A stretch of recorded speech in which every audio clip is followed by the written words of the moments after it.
오늘은 대한민국 법원의 날입니다. 사법부 설립을 기념하고 사법권 독립의 의미를 기리기 위해서 제정된 날입니다. 그런데 올해는 이 사법권 독립을 두고 그 어느 때보다도 시끄럽습니다.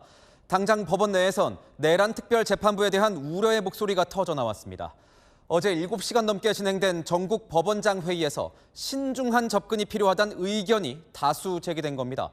사법부 독립 침해와 사법의 정치화를 우려하는 목소리가 많았다고 합니다. 먼저 백승우 기자의 보도입니다.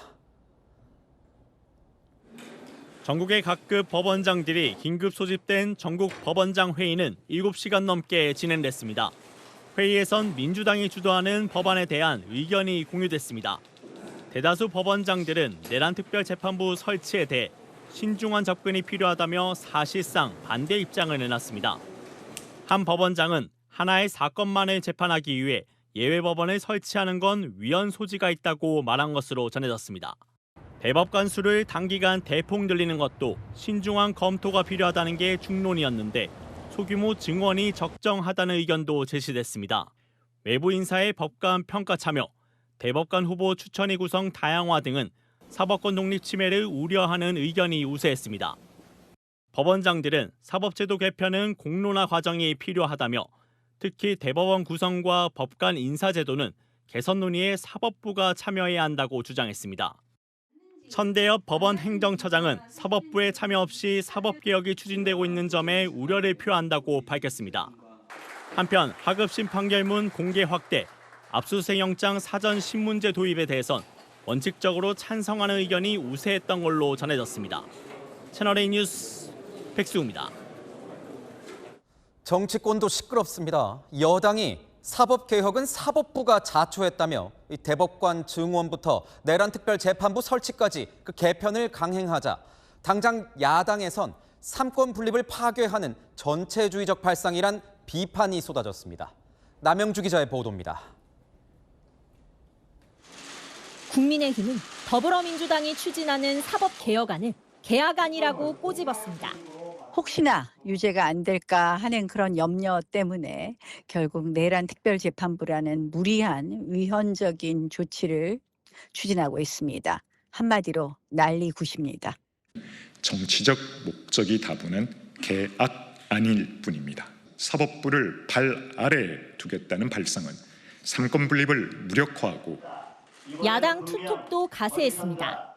송원석 원내대표는 직접 선출이 간접 선출 권력보다 우위에 있다는 취지의 이재명 대통령 기자회견 발언을 상기시키며 비슷한 생각을 했던 사람이 히틀러, 스탈린, 김일성이라고 꼬집었습니다. 내란특별재판부는 민주당의 인민재판부고 또 삼권분립의 그 파괴적인 발상으로 이재명식 나치 독재라고 생각합니다. 장동혁 국민의힘 대표도 민주당의 사법부 말살 시도는 이 대통령 재판 재개라는 부메랑이 될 것이라고 경고했습니다. 반면 정청래 민주당 대표는 사법개혁은 자업자득이라며 대선 후보도 바꿀 수 있다는 오만이 재판 독립이냐고 말했습니다. 지난 5월 대선을 앞두고 대법원이 당시 민주당 대선 후보였던 이 대통령의 공직선거법 사건을 유죄 취지로 파기환송했던 걸 문제 삼은 겁니다.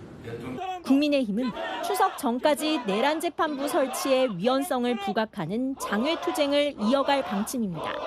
채널A 뉴스 남영주입니다.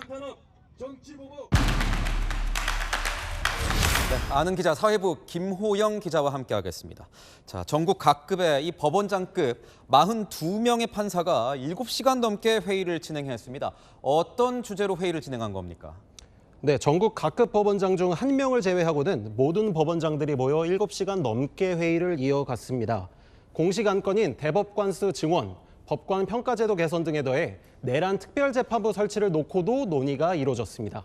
이재명 대통령이 위헌이 아니라고 언급한 이 내란 특별재판부에 대해서는 법원장들 어떤 반응을 내놨나요? 처음에는 안건도 아닌데 다루지 말자, 조심하자는 의견도 나왔다는데요. 막상 논의가 시작되자 내란특별재판부 설치가 위험하다는 취지로 구체적인 의견이 오갔다고 합니다. 참석자들은 특별재판부를 남용적으로 설치할 수 없다. 독립된 헌법기관으로서 받아들일 수 없다는 취지로 의견을 표시한 걸로 전해졌습니다. 구체적으로 반대하는 이유도 같이 제시가 됐습니까? 네, 회의에서 나온 의견으로 그 답을 대신할 수 있을 것 같습니다. 목적을 가지고 사후적인 재판부를 만드는 건 위험하다는 건데요. 재판 중인 사건을 빼서 외부에서 고른 판사로 옮기는 건 사법권 독립 침해라는 겁니다. 또 국회에 판사 후보 추천권을 주는 것 자체가 위헌이라는 의견도 나온 것으로 알려졌습니다. 대법관 증원에 대해서도 반대 의견이 나왔습니까? 네, 정확히 짚을 필요가 있을 것 같은데요. 정확히는 대법관을 단기간 급격히 증원하는 것이 위험하다는 의견이 중론이었습니다. 민주당은 현재 14명인 대법관을 26명까지 증원하는 안을 논의 중인데요. 어제 회의 참석자는 새롭게 임명되는 대법관이 모두 현 정부에서 임명되면 특정인의 대법원으로 비춰질 수 있다는 의견을 냈습니다. 이렇게 되면 판결마다 정치적으로 해석될 여지도 높아진다는 우려인데요. 절충안으로 4명으로 일단 늘리자는 방안도 언급됐습니다. 대법관 후보 추천위원회 다양화와 더불어서 이 법관 평가제도 여기에 대해서는 어떤 의견들이 나왔습니까? 네, 대법관 후보 추천위와 법관 평가 절차에 외부 참여의 폭을 늘리는 방안인데요. 어제 회의에서 좀 더 의견 공유가 활발했던 건 법관 평가제도였습니다. 어제 회의에서는 재판에 대한 평가는 심급으로 이루어져야 한다는 말이 나왔고요. 법관이 내린 판결은 상급심에서 다시 평가를 받는 것이지 외부 인사가 이렇다 저렇다 할 문제가 아니라는 취지입니다. 대법관 후보 추천위 구성에 대해서는 현재도 외부 인사들이 다수 참여하는 만큼 문제가 없다는 의견도 있었습니다. 대통령과 여야, 이 법원까지 의견이 엇갈리는 양상인데 그렇다면 앞으로 어떻게 되는 겁니까? 네, 민주당은 사법개혁안이나 내란특별재판부 설치 법안 처리를 강행하는 방안을 추진 중입니다. 대통령은 내란특별재판부가 위헌이 아니라고 말했고 여야는 연일 강대강 대치를 벌이고 있습니다. 여기에 법원이 회의를 열고 대부분 반대 의사를 밝혔는데요. 국민의힘이 법안을 가로막기에는 의석수가 부족하고 법원도 할 수 있는 구속력 있는 조치가 없습니다. 사실상 여당의 강공에 제동을 걸 수단은 별로 없는 상황입니다. 그렇군요. 잘 들었습니다. 지금까지 아는 기자였습니다.